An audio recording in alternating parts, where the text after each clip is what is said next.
കാഴ്ചമറയ്ക്കുന്ന റോഡരികിലെ കാടുകൾ വെട്ടി മലപ്പുറം ജില്ലാ ട്രോമ കെയർ എടക്കര യൂണിറ്റ് പ്രവർത്തകർ പുതുവത്സര ദിനത്തിൽ മാതൃകയായി.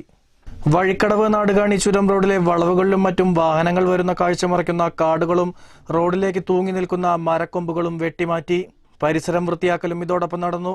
തുടർന്ന് സംഘം എടക്കര കാറ്റാടിക്കടവിലെ പാലത്തിന് സമീപം റോഡിനരികിൽ വളർന്നു നിൽക്കുന്ന കാടുകളും വെട്ടിമാറ്റി. കഴിഞ്ഞ ഏതാനും മാസത്തിനിടയിൽ കാറ്റാടിക്കടവിൽ റോഡരികിൽ കാഴ്ചമറയ്ക്കുന്നതിനാൽ വാഹനാപകടങ്ങൾ നിത്യസംഭവമായിരുന്നു. 2-3 പ്രാവശ്യം ഇവിടെ അപകടം ഉണ്ടായതും 1-2 ജീവൻ പൊലിഞ്ഞതും ഇവിടെ തന്നെയാണ്, ഈ ചുരത്തിലാണ്. അപ്പോൾ ഇതിൻ്റെ ഇടയ്ക്ക് ഒരു ലോറി പോയത്, അതൊക്കെ ഓരോ കാരണങ്ങളാണ്. അപ്പോൾ അതിനൊക്കെ ഒരു ഉപയോഗം ഞങ്ങൾ 2017 മലപ്പുറം ഡിസ്ട്രിക്ട് ട്രോമ കെയറിന് ഞങ്ങൾക്ക് എന്ത് ചെയ്യാൻ പറ്റും എന്നില്ല ഞങ്ങൾ തെളിയിച്ചെന്ന് മാത്രമേ ഉള്ളൂ. ഈ വളവുകളിലെ പുല്ലുകളൊക്കെ വെട്ടി ഞങ്ങളിത് കൈൻ്റെ പരമായി ഞങ്ങൾ ജനസേവനം എന്നുള്ള ലെവലിലാണ് ഇപ്പോൾ ഞങ്ങൾ പോയിക്കൊണ്ടിരിക്കുന്നത്. വഴിക്കടവ് പോലീസും വഴിക്കടവിലെ വനമുദ്യോഗസ്ഥരും ട്രോമ കെയർ പ്രവർത്തകരോടൊപ്പം സ്ഥലത്തെത്തിയിരുന്നു.